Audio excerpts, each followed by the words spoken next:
हाँ जी, तो कैसे आप लोग। आज हम अपना ऑडिट की क्लास का पार्ट 2 कवर करेंगे। आई होप आपने पार्ट 1 को देख लिया हो। अगर नहीं देखा हो तो देख लेना, अगर आपका मन करे तो इसके बाद देख लेना। ठीक है, पिछले पार्ट में हमने डिस्क्वालिफिकेशन ऑफ द ऑडिटर तक देख लिया था। अब हम देखेंगे appointment of the auditor. Appointment of auditor में क्या है कि जो सी की क्वालिफिकेशन है वो कंपनी के द्वारा चेक की जाती है। ठीक है, यहाँ पे आएगा कंपनी के द्वारा चेक की जाती है। ठीक है, फिर एक एग्रीमेंट बनता है कि उसकी फीस क्या होगी, वो क्या लेगा, कि उसकी सर्विस के चार्जेस क्या क्या होंगे। जब फर्स्ट टाइम कंपनी बनती है ना, नई कंपनी, तो उसको विद इन 30 डेज में एक अपना ऑडिटर को अपॉइंट करना होता है। ठीक है, और जो सब्सिक्वेंट ऑडिटर है, जब उनकी जनरल मीटिंग होती है ना, उस टाइम पे उसको सिलेक्ट किया जाता है। ठीक है, अब है टेक्निक्स इन ऑडिट की। जो ऑडिटर है वो क्या क्या टेक्निक्स को यूज कर सकता है इन ऑडिटिंग में। ठीक है, वाउचिंग। वाउचिंग क्या होता है? एक डॉक्यूमेंटेशन, जैसे डॉक्यूमेंट से वो चेक कर सकता है किसी भी चीज़ को। ठीक है, जैसे बिल्स चेक कर लिए उसने, कुछ और चेक कर लिया। अब है कंफर्मेशन। कंफर्मेशन में क्या होता है कि जैसे बैंक है, उसकी हमने स्टेटमेंट चेक कर ली कि जैसे उन्होंने उन्होंने अपने रिकॉर्ड में लिखा हुआ है कि यहाँ पे 120 रुपीज़ यूज़ हुए हैं, और बैंक की स्टेटमेंट में भी है कि हाँ भाई 120 रुपीज़ ही हैं। तो ये क्या होता है? कंफर्मेशन, कि हमने दूसरे थर्ड पार्टी से क्या करा? कंफर्म कर लिया। थर्ड है रिकन्सिलिएशन। अब फोर्थ है एनालाइज, कि वो एनालाइज कर सकता है चीज़ों को, कंपेयर कर सकता है, एनालाइज कर सकता है।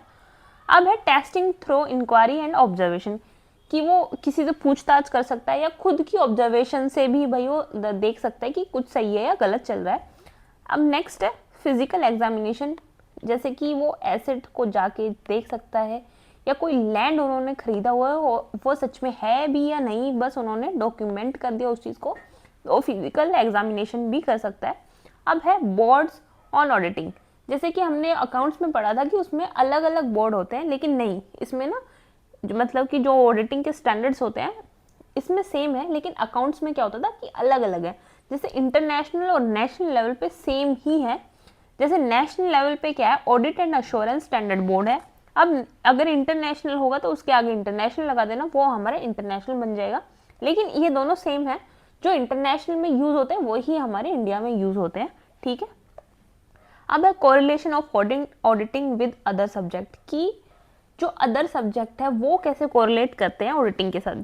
अकाउंटिंग, भाई जब तक फाइनेंशियल स्टेटमेंट ही नहीं बनेगी तो आप ऑडिट किसको करोगे? तो आपको ऑडिटिंग के साथ भी है, लो है, आपको पता होना चाहिए कि भाई क्या क्या लो है उसके रिलेटेड, कि उसको क्या कंपनसेट करना पड़ सकता है, या उसको कितने साल की सजा हो सकती है। फाइनेंशियल मैनेजमेंट भी भाई सिंपल होगा। इकोनॉमिक्स, कि आपको डाटा पढ़ना आना चाहिए।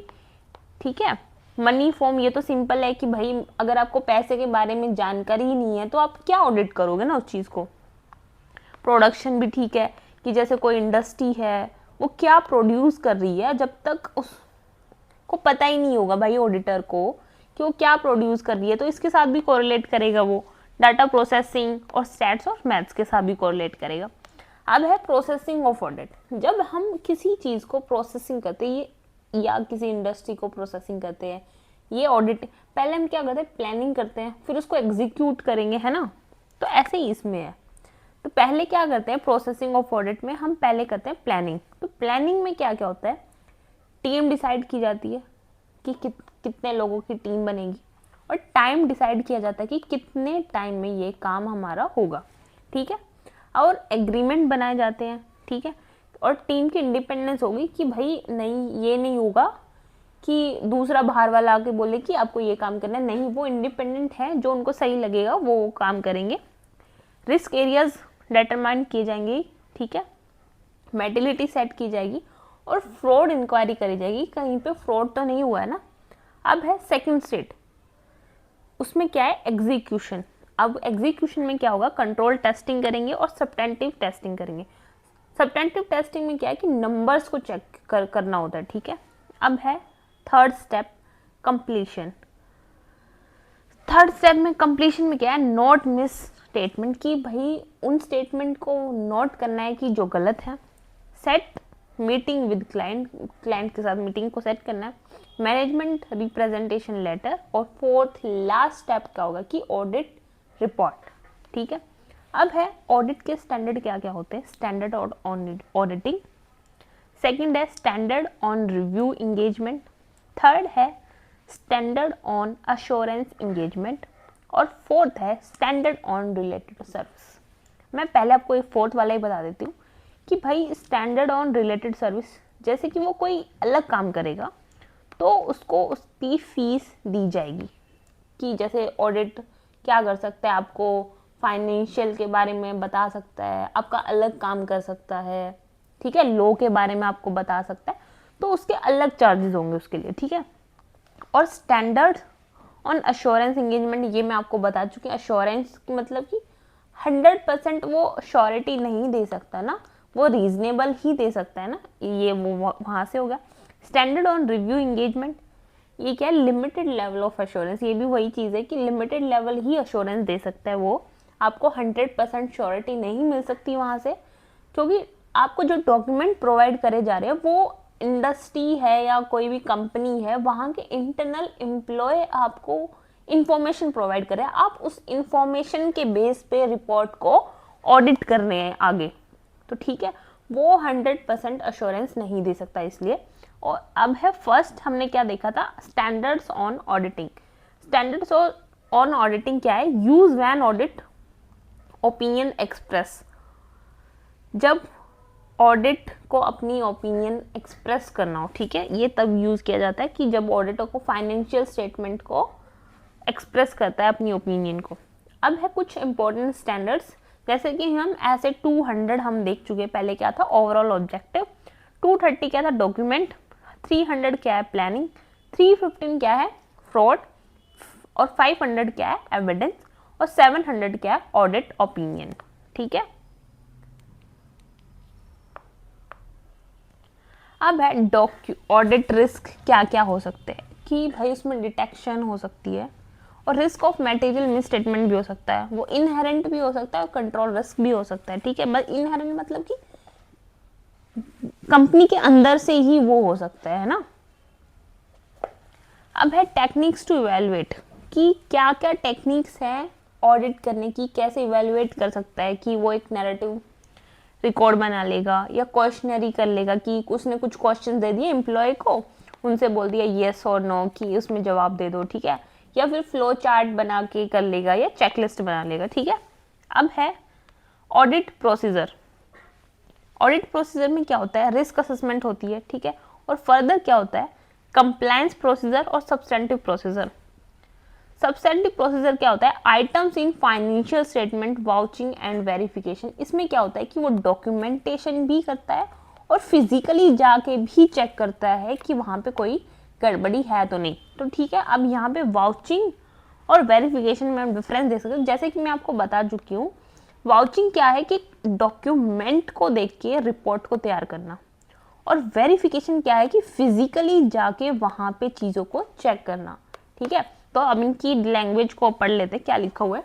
Checking the authentication of transactions with the help of documentary evidence, ठीक है, ये मैंने आपको बता दिया है ना, वही चीज सेम चीज़ लिखी हुई है। अब है verification, checking the actual existence ownership valuation of asset and liability, कि फिजिकल एग्जामिनेशन करेगा, वो वहाँ पे जाके चेक करेगा वो एसेट सही में है या नहीं, कि या उन्होंने फ्रॉड किया है, कि किसी और के नाम पे वो अपनी प्रॉपर्टी उन्होंने दिखाई हुई है, लेकिन वो रियलिटी में एग्जिस्ट ही नहीं करती है, ठीक है। तो वहाँ पे क्या होगी, वेरिफिकेशन होगी।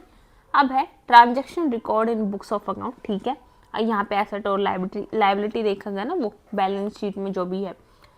Primary setup in auditing, check the correctness of entries, ठीक है, ये आप देख लेना।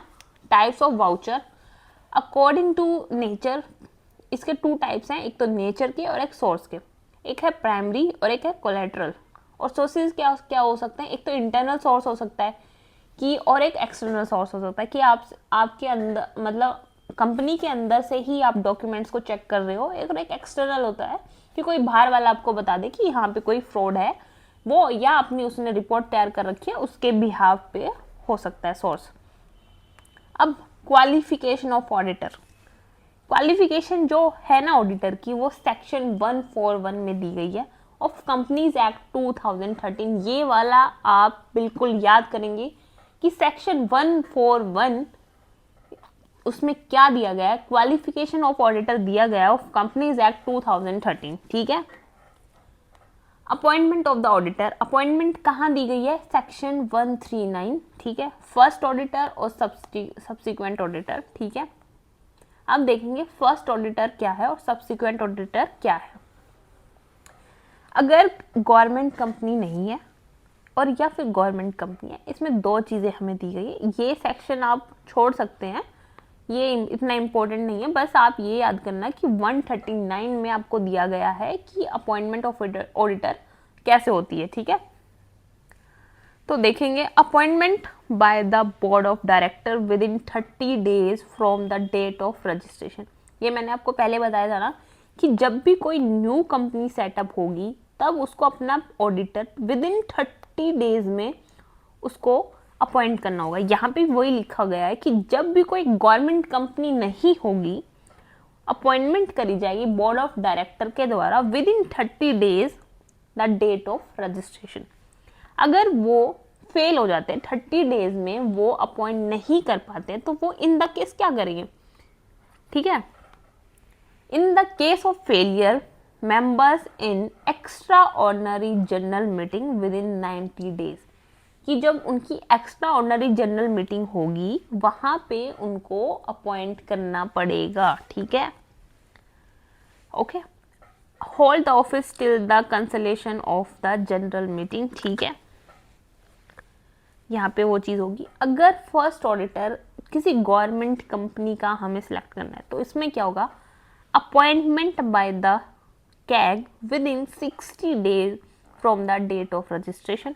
यहाँ पे याद करना कि जब गवर्नमेंट कंपनी नहीं है तो वहाँ पे 30 डेज है, और जब गवर्नमेंट कंपनी है वहाँ पे 60 डेज है, और वहाँ पे कैग के द्वारा ही अपॉइंट करा जा रहा है, ठीक है। In the case of failure board of director within 30 days, अगर 60 डेज में कैग अपॉइंट नहीं कर पाते हैं तो next board of director 30 days में अपॉइंट करेंगे, ठीक है। अगर वो फिर भी फेल हो जाते हैं, नेक्स्ट 30 डेज में भी अपॉइंट नहीं कर पाते हैं, in the case of failure in the extra ordinary general meeting with in 60 days, वहां पे उनको अपॉइंट करना होगा।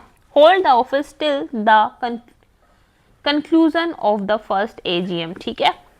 अब है सब्सीक्वेंट ऑडिटर, इसमें भी क्या है कि या तो गवर्नमेंट कंपनी का होगा या गवर्नमेंट कंपनी का नहीं होगा, इसमें भी दो चीज़ है। तो पहले देखेंगे गवर्नमेंट कंपनी का जो नहीं होगा, इसमें भी आप सिर्फ ये याद करना कि 139 में दिया गया, ये सब पार्ट्स आप याद मत करना, होंगे भी नहीं। अगर आपको ज़्यादा मन हो लर्न करने का तो कर लेना, मैं आपको नहीं रोकूंगी, लेकिन ये चांसेस नहीं है कि पेपर में पूछा जाएगा। बट अगर आप चाहो कि हाँ भाई हो सकता है आए, तो आप लर्न कर लेना, ठीक है। Appointment by the members in AGM, ठीक है। Hold the office from the first AGM to 6th AGM subject to fulfilment of certain condition, ठीक है। ये तो सिंपल है। Government company defined appointment the CAG within 180 days from the commencement of the year, ठीक है। ये भी simple है। होल्ड द ऑफिस टिल, ठीक है, ये भी ठीक है, आपको समझ आ गया होगा। अब इसको अच्छे से देख लेना, ये बहुत इंपॉर्टेंट है, ठीक है। अब है अपॉइंटमेंट। अपॉइंटमेंट क्या होती है, एक तो स्पेशल रेजोल्यूशन से होती है और एक ऑर्डिनरी रिजोल्यूशन से हो जाती है, ठीक है। ऑर्डिनरी से क्या होगा कि सिंपल है, बोर्ड ऑफ डायरेक्टर ने सिलेक्ट कर लिया, ठीक है। लेकिन स्पेशल रिजोल्यूशन से कब होगी कि जब उसके shares not less than 25% share subscribe by share capital, ठीक है। कि जो उसके 25% शेयर है ना वो इन सब के पास हो, तो वो स्पेशल रेजोल्यूशन से पास होगी कि इससे कम शेयर नहीं होनी चाहिए। अगर स्पेशल रेजोल्यूशन की स्पेशल रेजोल्यूशन की ज़रूरत कब पड़ेगी कि जैसे आपके पास 75% है और सामने वाले के पास है 25%, बट वो 25% भी किसके पास हो, या तो किसी बैंक के पास हो या government to public financial transaction या किसी अथॉरिटी के पास हो, कि आपके पास या तो 60% हो या आपके पास 70% हो, लेकिन 25% एक ऐसी चीज़ों के पास हो जैसे कि गवर्नमेंट हो गया, बैंक हो गया, उनके पास है, तो वहाँ पे स्पेशल रेजोल्यूशन की ज़रूरत पड़ेगी, ठीक है। अब क्या है रोटेशन ऑफ द ऑडिटर, हम ये भी देख लेते हैं। ये भी 139 में दिया गया, ठीक है। अब है unlisted company paid up share capital more than 10 crore, कि उनको ऑडिटर का रोटेट करना पड़ेगा अगर अनलिस्टेड कंपनी है और उनका share capital more than 10 crore है और बोरिंग मोर देन 50 करोड़ है। होल्डिंग पब्लिक डिपॉजिट यहाँ पे आएगा 25 crore. Private company paid up share capital more than 50 crore, ठीक है। ये याद करना कि रोटेशन ऑफ द ऑडिटर ये इंपॉर्टेंट है कि अनलिस्टेड कंपनी है, अगर उनका paid up share capital 10 crore से ज़्यादा है तो उनको रोटेशन करना पड़ेगा। इनमें से ना ये नहीं है कि ये सारे ही होने चाहिए, इनमें से ना कोई भी एक होगा तो भी वो कंडीशन फुलफिल हो जाएगी कि या तो बोरिंग हो या पब्लिक डिपॉजिट हो, उसमें से कोई भी हो तो भी उनको रोटेशन करना पड़ेगा। और प्राइवेट कंपनी में क्या है, मोर देन 50 करोड़। और ये रोटेशन किस में रिक्वायर्ड नहीं है, या तो भाई बहुत स्मॉल कंपनी है, ठीक है, और या कोई 1% कंपनी है, वहाँ पे ये नहीं होगा, ठीक है। अब है लिस्टेड कंपनी, उसमें लिस्टेड कंपनी में क्या होता है कि इंडिविजुअल ऑडिटर सिर्फ 1 टर्म के लिए ही ऑडिट कर सकता है।